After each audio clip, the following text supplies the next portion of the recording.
You said it would be the last time. You closed the tab, put the phone down, and told yourself, I'm done. But then a few days passed, maybe even a few hours, and somehow you were back in the same place again. Same habit, same loop, same regret after. And that's the part that starts to scare you, because now it doesn't just feel like a bad habit. It feels like something is controlling you, something you should be able to stop, but for some reason, you can't. So let's be honest, this is not just about porn. It's about what happens when your brain gets trained to chase easy pleasure every time life feels uncomfortable. It's about boredom, stress, loneliness, and emptiness, all leading you to the same escape. And if you don't understand that properly, you'll keep trying to quit the habit without ever fixing the system behind it. So in this video, I want to break it down clearly, why this habit is so hard to quit, what it's doing to your mind, why you keep going back, the biggest mistakes people make, and how to actually start getting your control back, not fake motivation, real change. Why it's so hard to quit. A lot of people think this habit only exists because someone is weak. That's too simple, because there are people who are disciplined in the gym, disciplined in work, even disciplined in public, and still lose to this in private. Why? Because this habit is built on more than desire. It gives your brain a fast reward. No waiting, no effort, no patience, just instant stimulation. Then it becomes connected to emotions. Stress, escape, bored, escape, lonely, escape, overwhelmed, escape. And after that, it becomes part of your routine. Same room, same time, same phone, same pattern. So eventually, your brain doesn't even feel like it's making a choice anymore. It just follows the path it already knows. That's why this is difficult. You are not just fighting one urge. You are fighting a pattern that has been repeated over and over again. And patterns are strong. Every time you repeat the habit, you teach your brain something. When life feels uncomfortable, this is where we go. That lesson gets stronger every time. What it's doing to your mind. One of the biggest problems with this habit is that it changes how your brain responds to effort and reward. It gives you high stimulation with almost no effort. And once your brain gets used to that, normal life starts feeling slow. Studying feels boring. Working feels hard. Real conversations feel less exciting. Long-term goals feel less rewarding. Because your mind has been trained to expect intensity without effort. And real life doesn't work like that. The things that actually improve your life, learning, training, building skills, solving problems, creating something meaningful, all require effort first and reward later. But this habit teaches your brain the opposite: reward first, cost later. That weakens discipline. That weakens focus. That weakens patience.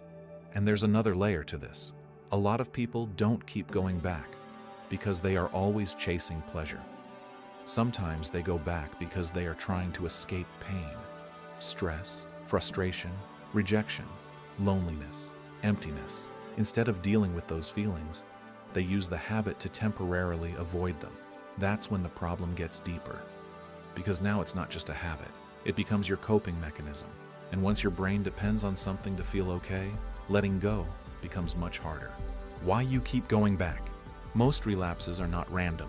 They happen in patterns. For some people, the trigger is boredom, too much empty time, no structure, no mission, no direction. The brain gets restless and starts looking for stimulation. For other people, it's stress. After a hard day, the mind wants comfort, not growth. And this habit offers comfort fast. For others, it's loneliness, no real connection, no strong social life, no emotional closeness. So the brain looks for an artificial substitute. And then there's the environment, your phone, your feed, the content you follow, the fact that you stay alone with your screen late at night. These things matter more than people think, because environment shapes behavior. A weak environment creates weak moments, and weak moments repeated often enough become your lifestyle. Then there's shame. This is one of the most dangerous parts. After a relapse, people feel disgusted with themselves, weak, angry, disappointed. But instead of processing that feeling properly, they want to escape it, and they use the same habit again. So the thing hurting them becomes the same thing they run to when they feel hurt. That's how the cycle keeps going. The biggest mistakes people make. The first mistake is relying only on willpower. People think, next time I'll just be stronger. But that usually fails, because willpower drops when you're tired, stressed, lonely, or emotionally drained.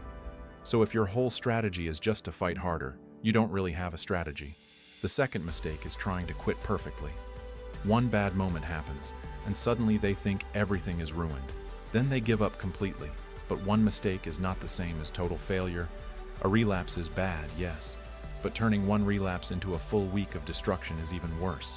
The third mistake is keeping the same environment, same apps, same routine, same private triggers, same late-night phone use, then expecting a different result. That almost never works. And the fourth mistake is focusing only on quitting the habit instead of building a better life. Because if your life stays empty, stressful, lonely, and directionless, your brain will keep searching for escape. If you remove the habit without improving your life, the urge will keep coming back. How to actually start quitting? If you want real change, you need a system, not just good intentions. A system. First, make access harder. Remove private triggers. Unfollow the content that pulls you in the wrong direction. Delete saved things that keep the cycle alive. Stop taking your phone into bed.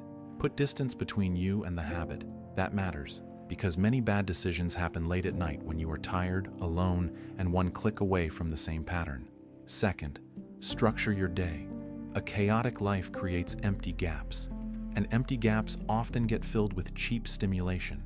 You don't need to plan every second, but you do need direction. Wake up with purpose. Train your body. Study. Work on a skill. Stay engaged in something meaningful.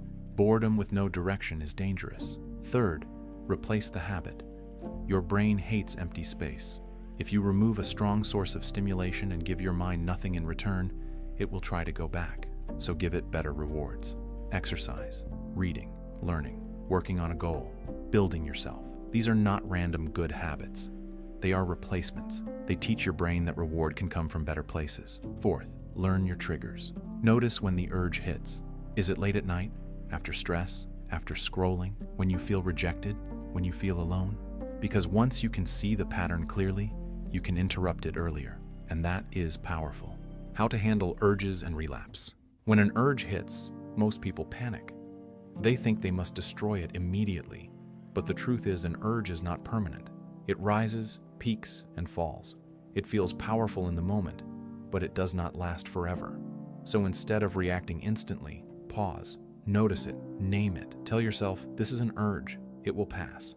Then change your state. Stand up, leave the room, wash your face, do push-ups, go for a walk. Stop being alone with the trigger. The goal is not to never feel temptation. The goal is to stop obeying every impulse. That is where self-respect starts returning. And if you relapse, don't turn it into a full reset. Learn from it. What triggered it? What emotion was underneath it? What part of your environment made it easy? A relapse should become information, not identity. The faster you recover, the weaker the pattern becomes over time. At some point, this stops being about quitting porn. It becomes about becoming someone stronger, someone with self-control, someone with discipline, someone who can sit with discomfort without escaping.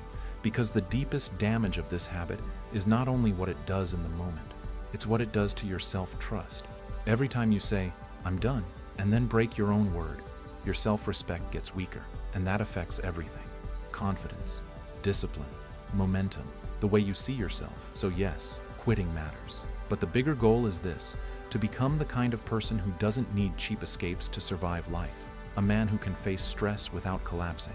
A man who can feel lonely without self-destruction. A man who controls his attention instead of being controlled by it. That is the real win. This is not an easy habit to break, but it is possible. Not through fake motivation, not through one emotional promise at night, and not through hating yourself.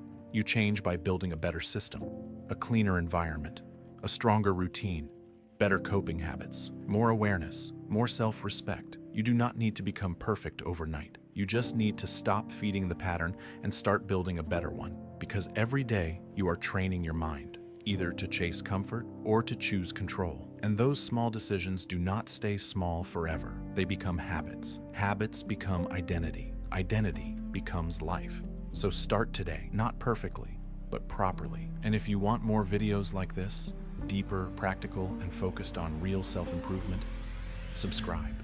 This is the direction now, not just motivation, real change.